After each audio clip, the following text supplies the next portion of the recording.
Hey everyone, Simon here. One of the greatest gifts that astrology offers to humankind is the ability to pair two people for optimal compatibility together. And I'm going to be doing a class on this called the Compatibility Protocol in mid-October. But I'd like to share some of the secrets that Vedic astrology specifically delineates about compatibility. And I've seen a lot of posts online and on YouTube and different places of people going, oh, we just discovered this new asteroid and that solves the problem of compatibility. We don't know how people were doing it before. They were all messed up. But now we have Chiron, or we have, this and that asteroid. And I just wanted to set the record straight, because the Vedic tradition for well over 5,000 years has been using Vedic astrology quite successfully to pair couples together. So today I'm going to share 3 specifically Vedic astrological techniques for relationship compatibility. And these are techniques that you can't find in other systems, because they take advantage of some of the unique features of Vedic astrology. The first of which is called Sama Dasha. Sama means same, not to be confused with Sama. And at some point I will do a Sanskrit pronunciation class for Westerners. The word Sama means with toxins. Ama means morbid mucoid plaque in Ayurveda. So if you are Sama, it means you have an accumulation of morbid mucoid plaque, tantamount to an overgrowth of yeast and bad microbes in your gut. So you don't want to be Sama, you want to be Sama, okay? But not to go on a tangent here. So Sama Dasha means 2 people who run the same planetary period at the same time. So let me share my screen here. So for example, this is just a sample chart. If I am running a Mars period, and by the way, you don't need to know advanced Vedic astrology to be able to identify this. It's very simple. You look at the year that it is now, and you look at the period that you're running. Then you look at your partner's chart. So if both of you are running the same period, which would be Mars in this example, this is called Samadasha. And this is tantamount to both of you reading the same book at the same time. Now you could be at different chapters in the book, but as long as you're both in the same Tom Clancy novel, or, Fabio on the cover romance novel, or vampire novel, or whatever the case may be, or a documentary or nonfiction book, or one of my books, Sex, Love, and Dharma, great book to read. I'll talk more about that in a minute.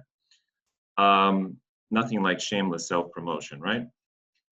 So as long as you're both reading the same book, you have a point of commonality. You have something to talk about. And Samadasha principle is especially strong when you are within 1.5 years of each other. So you don't have to be in the same. So for example, this person started Mars, presumably August of 2013.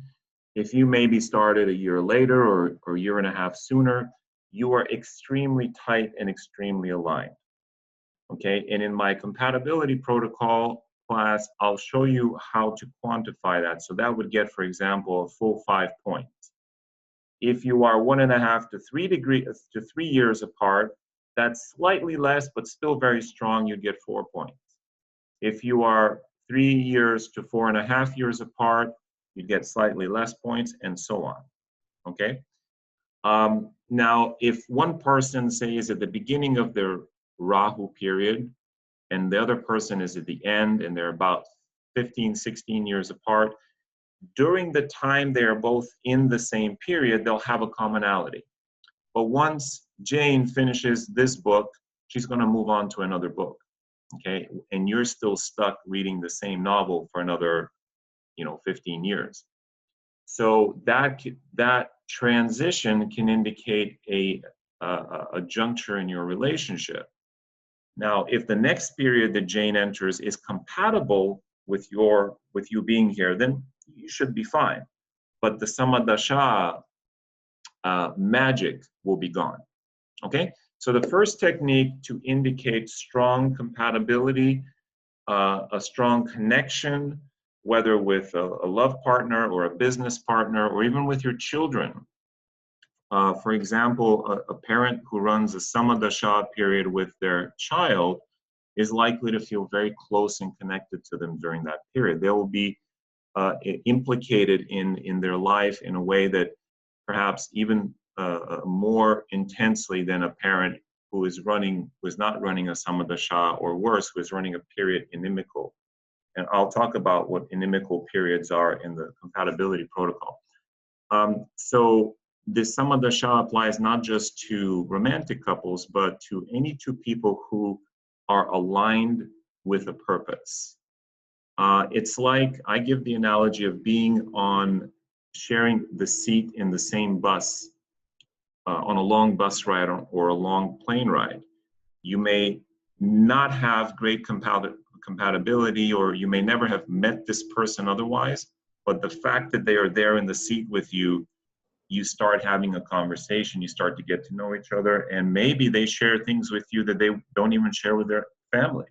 I've heard things from people next to me on an airplane seat that were very private, very, maybe because I'm an educator type and people sort of tend to open up to me, but the things that they perhaps wouldn't even share with, family members. So there is something to be said about being in the same period together. This is called Samadasha, okay? All right. The second technique, which is a uniquely Vedic astrology technique, is the principle of Yoni compatibility. Now, Yoni compatibility, Yoni means a number of things. It means species. It also is the female reproductive organ. But in this context, it has to do with a female reproductive organ and its meaning as species or kind. So let me share my screen with you here. So my second book, called Sex, Love, and Dharma, which I think unfairly has been very overlooked by the public, maybe because of the title, contains a lot of information about Ayurveda and health and wellness, tons of recipes for improving your vitality, your sexiness, and so on, as well as Vastu, how to remedy your home and environment for optimal living. And there is also a chapter called Love in the Stars. And in this chapter, I'm sharing with you this table. We have a list of all of the nakshatras. Now, a nakshatra in the Vedic system is an asterism, which is a mini sign. So these are the 27 signs of the Vedic zodiac. Just as we have the 12 signs of the tropical zodiac, or 12 constellations, these are mini constellations, if you will, and there's 27 of them. And they were in use long before the 12 constellations were in Vedic astrology. And matching was done based on these constellations. So if my moon was, say, in the horse head constellation, Ashvini, or the horse constellation, and your moon was in, say, Kritika, the constellation of the Cutter or the Pleiades, that implied a certain compatibility or incompatibility. And in this case, this is especially specific to sex life. Now, if you have incompatibility in the Yoni classification, that doesn't mean you don't have good sex. It just means that the satisfaction that you derive from it may not be 100%. So for example, let's say you want to have children. You may have good sex, but no kids come of it.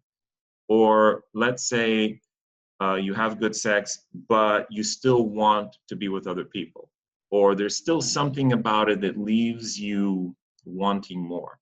Whereas people who have good Yoni compatibility, they may have quote unquote bad sex or whatever, but they're still satisfied by it. They still stay together, and it gives an emotional bhava, an emotional sense of, yes, I'm satisfied with my sex life with my partner.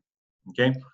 So this isn't to imply anything about good or bad sex. It's your experience of the sexuality in your relationship, which is, let's face it, in the age that we live in, very important.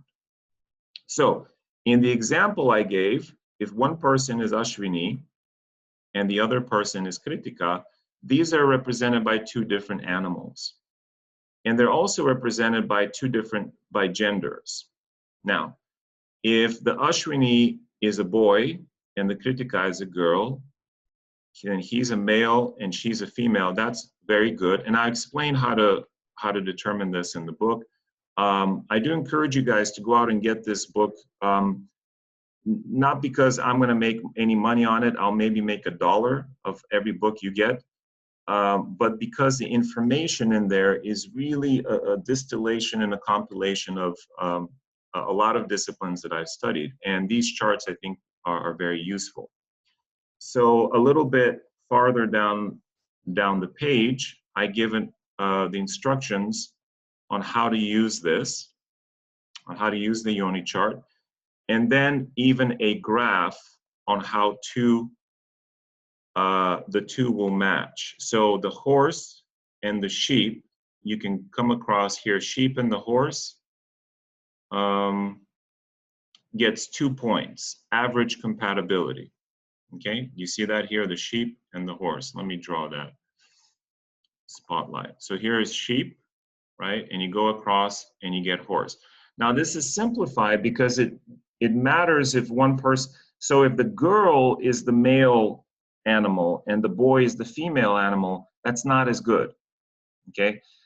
So there is some, this graph doesn't explain the whole picture, but you can read the instructions to get an idea. So when two animals are inimical to each other, and I list the ones that are inimical here, there are specific, like horse and buffalo, for example, then there is poor compatibility for sexual satisfaction. All right, so you can refer to that. I don't want to take up any more time here. It's fairly self-explanatory, and I do go into the fact that this classification is part of a 10-fold system of compatibility used in the Vedic tradition, used to show, yes, sexual alignment, but also, will your social standing go up as a couple? Will you have prosperity? What obstacles will you face? And so on. And while we won't be covering this in the compatibility protocol, I will be doing a modernized version of it, including many graphs and tables to help you quantify how many points you get with this person, how many points for soulmate connection, for passion connection, for karmic connection, and so on. You'll be able to have graphs and judge how you relate with each person. All right. Let's move on to the third consideration here, which is using the D9, the Navamsa harmonic in the Vedic chart to help determine compatibility. Now, this is a technique, again, that's unique to Vedic astrology because it uses the 9th harmonic chart. What the 9th harmonic is, I've written about that in my third book, Gambler's Dharma, where we use the 9th harmonic a lot to predict the outcome of sporting events. But the 9th harmonic predominantly is used to determine the nature of the spouse that one will likely marry, and to help determine compatibility. And here's the method. By the way, the nature, you can look at which planets influence the ascendant or the 7th house of your D9, and that's the type of person you're likely to attract. So let's say you have Rahu or Ketu in the D9 ascendant, likely a foreigner or someone who is outside of your social class system, right? If you are born rather upper crust, right, nose going up in the air, that this may be somebody who is poor or who is a different skin color than you. If you're born in the US, this may be someone from South Africa, maybe someone from India, maybe someone from another culture, and so on. In this chart, we have Mars. So Mars indicates a Pitta person. And this is where, in the Vedic tradition, we don't isolate the sciences. Just as in science, you don't isolate the sciences. Mathematics is implicated in astrophysics, in mechanical engineering, even in chemistry, and so on. Likewise, Jyotisha is part of a system that includes Ayurveda, Yoga, Tantra, Vedanta, Vastu, and others. Okay? Even Samudrika Shastra, which is reading the lines of the body and the face. When certain gods and goddesses are described in the Shastra, they're described in such a way that if you know the subtext and you read the description with the subtext, you understand something about the character of the person. They have a big jaw, means they are heroic. They have long arms, means they are diplomatic. They have no visible collarbone, means they have no fear. Why? Because in Ayurveda, the collarbone showing is a sign of Vata. I'm going to try to pop mine out. Anyway, you know what that looks like. Is a sign of Vata. Vata is fear. And in astrology, Vata is ruled by Saturn and Rahu, which are fearful planets and anxious planets. And so when your collarbone is covered with fat and muscle, it indicates you have no Vata or low Vata. Your Vata is suppressed. So you are a hero. You're heroic. You don't have fear. But you wouldn't know this if you just read, and by the way, I learned this from my teacher, Hart Defoe, not on my own. So there's no way you can learn this really on your own unless you're very highly perceptive. You need to learn this from a teacher. So unless you know the subtext of Ayurveda, of Jyotisha, and so on, even your ability to read the ancient text is compromised. But if you do know the subtext, everything you read becomes more rich. Anyhow, so having Mars in the D9 indicates you would likely marry a Pitta person, someone who has the Pitta personality type. All right, so now let's get to the technique, right? So I like to go on these tangents, and I apologize if I'm taking your time. I sincerely apologize. I don't know why British Simon is coming through. All right, so British Simon says that the rule for judging compatibility using the D9, one rule is this: take the seventh lord of one person's D9. Now here, it's probably hard for you to see the seventh lord. This is a Leo ascendant. The seventh lord is Saturn, okay? Because Aquarius is here.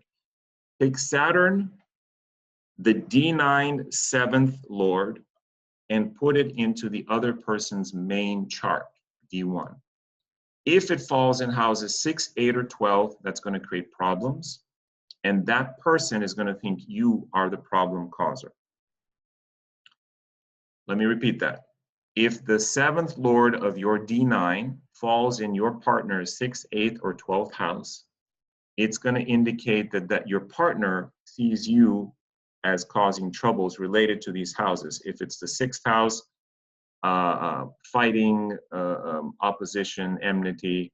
If it's the 12th house, of you being somehow subversive or distant.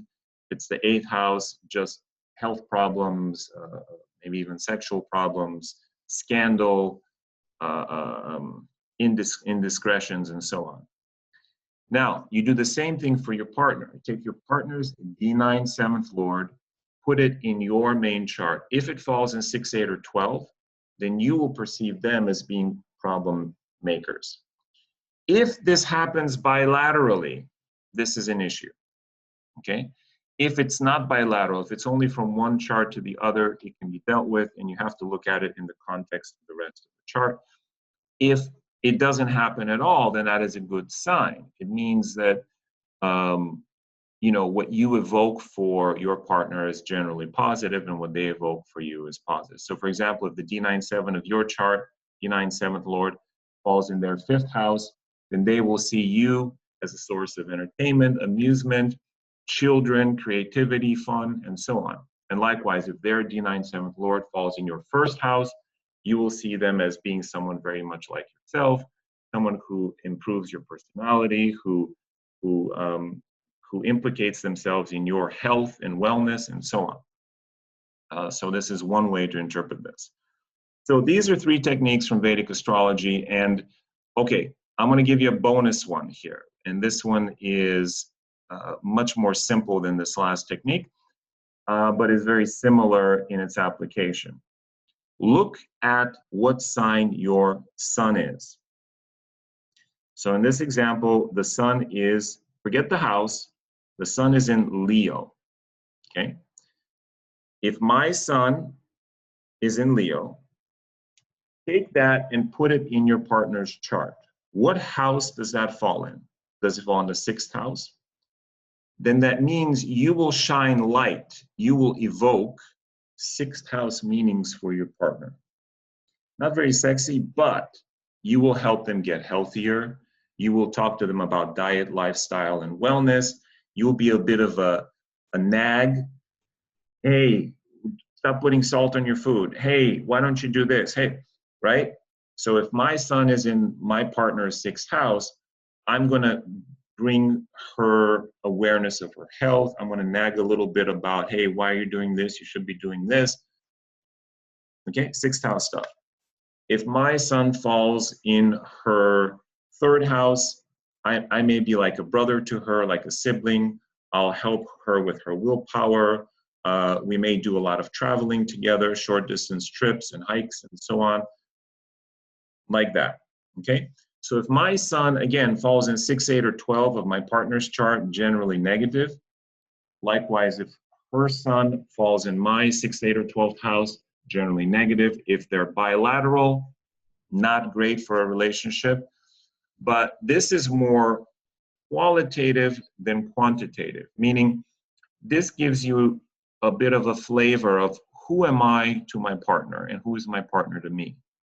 My sun falls in my partner's 10th house, I'm going to stimulate her career. I'm going to help bring her up, and vice versa. My sun falls in her 8th house, I may be the cause of some scandal in her life. Maybe her friends don't like me. Maybe there's some weirdness there. Okay, so that's a little bonus technique. If you want to learn more, look below on this video. There'll be a link and some information about my new class called the Compatibility Protocol, where we'll do these techniques I just mentioned and a ton more. But most importantly, we'll learn to quantify them and give points to each technique so that you can see how you match up with each person on a physical level, on a soul level, on an emotional level, even on a business level, prosperity level, and give points to each one so that maybe you're not so great in the prosperity department, but you have great sex.